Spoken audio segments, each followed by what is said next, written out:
Hello everyone, कैसे हो आप सब। मैं हूं डॉक्टर गौरव। आप सभी का स्वागत है मेरे यूट्यूब चैनल पे। आज हमारा डे 2 है जिम का। सो अभी हम जिम के लिए जा रहे हैं। सो गाइस, राइट नाउ अभी मैं जिम में आ चुका हूं एंड आज मेरा सेकंड डे है जिम का। आज हम मिक्स वर्कआउट करेंगे और वर्कआउट थोड़ी सी लाइट होगी। एज अ बिगिनर आपको हमेशा लाइट वर्कआउट ही स्टार्ट करनी चाहिए। तो दिखाता हूँ आपको मैं आज की सारी वर्कआउट्स।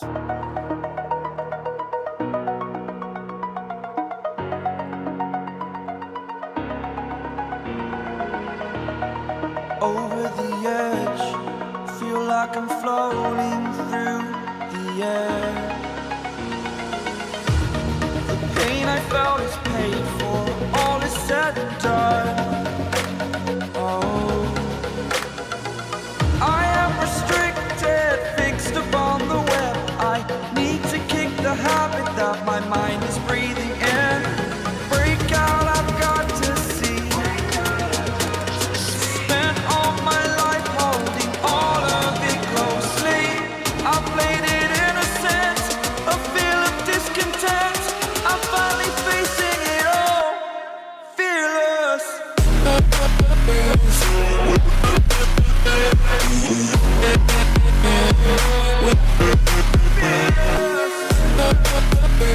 सो गाइस, फाइनली हमने ख़त्म कर लिया अपनी वर्कआउट एंड अब हम जाके लेने वाले हैं पोस्ट वर्कआउट मील, जिसमें हम लेंगे मिल्क, उसके साथ में ओट्स। एक चीज़ आपको मैं दिखाता हूँ, बहुत प्यारी सी है। ये देखिए कितनी मस्त फिश है। सी, यहाँ पे 3 और है। ये देखिए, ये रहा एक प्यारा सा इंडी डॉग। ये डॉग को आप देख सकते हो, स्किन डिजीज है, पर्टिकुलरली फ्ली एलर्जी डर्मेटाइटिस, ठीक है, एज वेल एज मेंज इन्फेक्शन। हे टॉमी, सी लेफ्ट साइड स्वेलिंग भी है। अभी स्वेलिंग या तो किसी बाइट की वजह से है या फिर kind of anaphylactic reaction. Tommy, या तो किसी ने मारा होगा। हे सी, कितनी ज़्यादा इचिंग कर रहा है। कल हम ट्राई करेंगे कि इसे कुछ मेडिसिन अगर पॉसिबल हो तो ला के दे दें। सो चलिए गाइस, अब हम चलते हैं अपनी पोस्ट वर्कआउट मील लेने। सो गाइस, फाइनली हमने ले ली है मिल्क एंड अब मैं जाके प्रिपेयर करूंगा पोस्ट वर्कआउट मील, जिसमें मैं लूँगा 1 packet of 500 ml milk. Along with that हम यूज़ करेंगे 100 ग्राम ऑफ ओट्स। साथ ही साथ हम थोड़ा सा फ्लेवरिंग सब्सटेंस यूज़ करेंगे।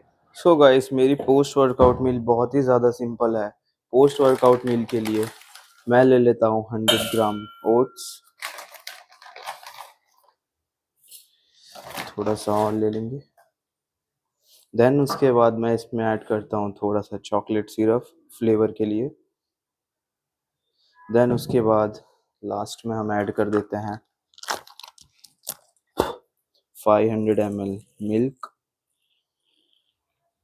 राइट नाउ मैं कोई भी सप्लीमेंट्स यूज़ नहीं करता हूँ। बहुत से मेरे व्यूअर को डाउट हो रहा होगा कि क्यों हम रॉ मिल्क यूज़ कर रहे हैं, तो मैं आपको बताता हूँ। सो रॉ मिल्क की बात करें तो बेसिकली अगर आप कोई पैक्ड एंड रेप्यूटेड ब्रांड की मिल्क यूज़ करते हो तो वो बेसिकली एक प्रोसेस के थ्रू आती है जिसे बोलते हैं pasteurisation.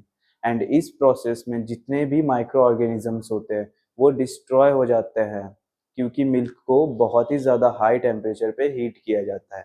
So basically pasteurised milk, और वो भी रेप्यूटेड ब्रांड का, सेफ है कंजप्शन के लिए। तो गाइस चलिए अभी हम हॉस्पिटल में चलते हैं एंड फिर वहाँ पे थोड़ी देर बैठ के केसेस आएंगे वो डिस्कस करेंगे। सो गाइस, राइट नाउ अभी हमारे पास एक कैट का केस आया है जिसको मस्टाइटिस है एज वेल एज वुंड है मेमोरी ग्लैंड में। मैं आपको दिखाता हूँ।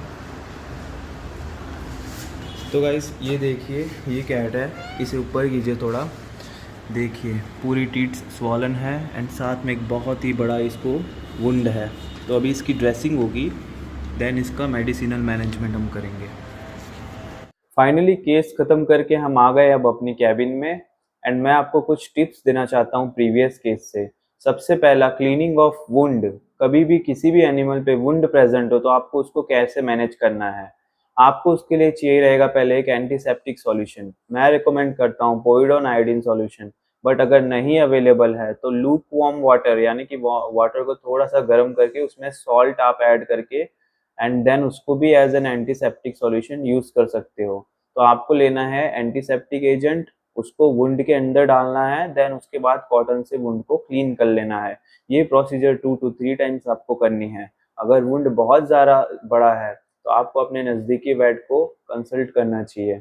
एंड सेकेंड थिंग आती है मस्टाइटिस। अब रिसेंटली पार्चुरेशन जब भी किसी भी एनिमल का होता है तो बेसिकली मिल्क प्रोडक्शन होता है। मिल्क प्रोडक्शन होता है तो बैक्टीरिया जो है वो टीथ के थ्रू मेमोरी ग्लैंड में चले जाते हैं एंड वहाँ पे जो भी मिल्क रहता है उसे कंज्यूम करके ग्रोथ करते हैं। इस वजह से आपको वहाँ पे स्वेलिंग दिखती है, particularly memory gland and teeths में। उसकी मैनेजमेंट के लिए आप क्या कर सकते हैं कि आप अपने हाथों से जितना पॉसिबल हो उतना मिल्क को रिमूव करिए सारे टीथ्स में से एंड अपने किसी भी नज़दीकी वेटनरी हॉस्पिटल में जाकर दिखा दीजिए। सो गाइस, मैं आपको दिखाता हूँ दो बहुत ही मस्त डॉग ब्रीड। सबसे पहला ये देखो फ्यूरी, ये हस्की।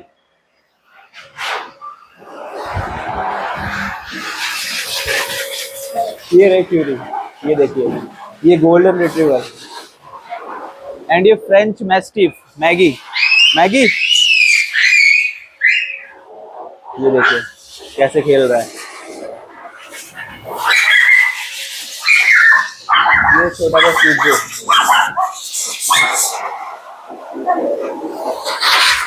यहाँ पे देखिए ग्रूमिंग चल रही है।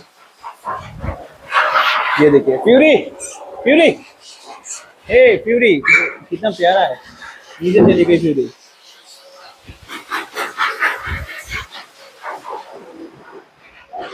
ये देखिए, लुक एट द कोट, कितना ज्यादा प्यारा है।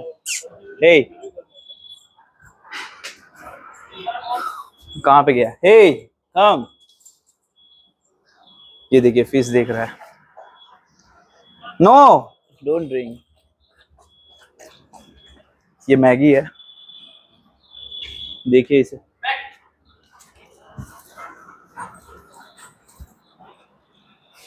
ये रही फ्यूरी। हे फ्यूरी,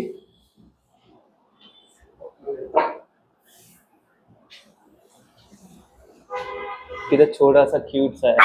ओह शिट, गुस्सा हो गया। फ्यूरी,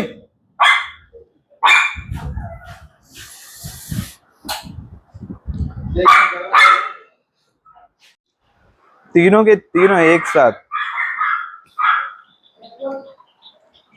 हे फ्यूरी, मैगी।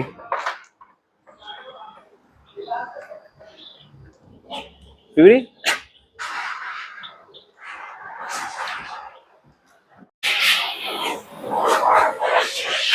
यहाँ पे फ्यूरी की ग्रूमिंग हो रही है। फ्यूरी की ग्रूमिंग के साथ साथ अब ये देखिए हमारा चाइनीज गोल्डन रिट्रीवर, ये है Jagga, the Chinese golden retriever Jagga. And ये नॉर्मल गोल्डन रिट्रीवर।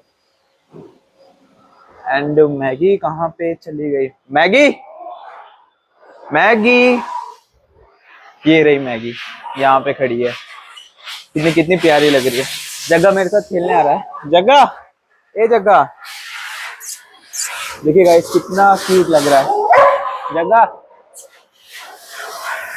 बहुत अच्छा।